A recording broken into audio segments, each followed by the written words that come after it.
So I want to walk through that real quick. What can you expect? What's the reality of a self-defense encounter? All right, well, first of all, you shouldn't be worried about this at all. You should be worried about neutralizing the threat. Okay, so again, if we use the example of if somebody breaks into your home and you fear for your life or that of your families, and this person's armed, and let's say you neutralize the threat by engaging with the assailant, well, first of all, that is going to be an extremely emotionally taxing event. Okay, it's not something to be taken lightly. It's not something to joke about. Again, that's why I told you to throw out the "we don't dial 911" type of signage. Okay, when there is no longer a threat, call 911.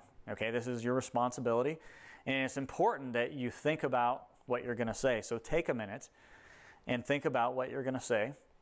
And what you want to do is give enough information so that they know where to go, obviously. So location, who you are, what you're wearing, and essentially what happened. Somebody broke in, shots have been fired. I need an ambulance and police officers. Location obviously first. Okay, so this would be some of the essential information that you want to get out to 911. And they're going to want to be asking you questions and understanding the situation. Give enough information so that they can understand the situation. What's going to happen next is the first responders, and that is going to become a crime scene.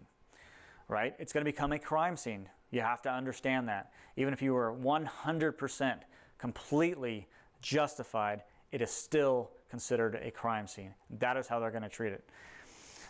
Here's the next thing. Do not speak without an attorney. Don't do it. You're going to want to. You're going to want to tell them your side of the story. Look, look, he was breaking in, and this is what I did, and you're going to want to, basically exonerate yourself right then and there. Just get this done. Let's get this out. Fight it. Don't do it.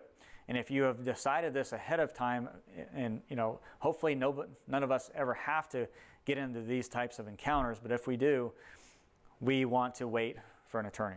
Okay? There's a reason when they say can and will be used against you in a court of law, because it can and it will be used against you in a court of law. So don't say anything. Even if you're 100% justified, don't say anything. It's going to be a long, daunting, trying task. It's going to be very expensive. So you need to think about these things. Even though we've covered a lot of information here, we talk about how you are justified to even defend your property. If you've got a $1,000 truck out there at the curb and someone's out there telling, is it really worth going out there and confronting them with a firearm, possibly killing them? And yes, you may be technically okay, and it may be a justifiable homicide, but it's going to be a rough road. So you need to think those things through before you make that decision.